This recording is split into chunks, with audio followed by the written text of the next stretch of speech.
Okay, so I have a solid magnesium sample, and I've created a hook with copper wire so that I can hook the magnesium through the wire, put it through my rubber stopper, and then have it wrap around so that when I plug my gas collection tube, our magnesium sample is going to hang down in the solution.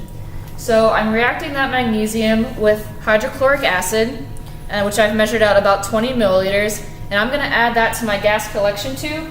This is pretty concentrated acid, so we want to be careful not to spill anything. Just make sure we're paying attention to what we're doing. But we're going to add all of that acid into the gas collection tube. I'm going to fill the rest of the gas collection tube with water, and I'm just going to put some universal indicator into my water, and that's going to tell us if it's acidic or basic based on the color of the indicator. Just put about 3 drops in. You can see that the water changes color. This is indicating a pH. Swirl it around a little bit. Okay, so now I'm going to add my water to the gas collection tube. You need to do this very slowly. Normally in lab we add our acid into our water, but for this experiment we're going to do things backwards and we're going to add water to the acid. Now I'm going to do this relatively quickly. You need to do it very slowly. For the purposes of the video, I'm going to add it pretty quickly. And you can see already that that indicator has changed colors. Notice that my gas collection tube is placed firmly against the table, so it's not hovering in midair.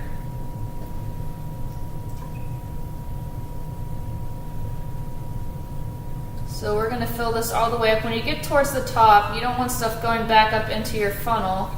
So when you get close, you can remove the funnel, and you can top off your gas collection tube. And you want to fill it all the way to the top so that it's completely full. So next you want to put your stopper into the gas collection tube. Now this is full, so when I put in the stopper it will overflow a little bit, but that's okay. All the acid is at the bottom and it's just water that's at the top right now. So you can see a little bit squeezed out the side, and that's fine. So now what I need to do is I need to invert my gas collection tube into our trough here, which I've already filled with water. So I'm going to unclamp this, and I'm going to put my thumb over the hole in the stopper at the top of the gas collection tube. And I'm going to invert the tube with my thumb over it. Now there is acid, but it's at the bottom, so don't be worried about getting any acid on your thumb. You're going to be fine if you just flip it quickly. And as soon as you get your stopper underwater, you can release your thumb.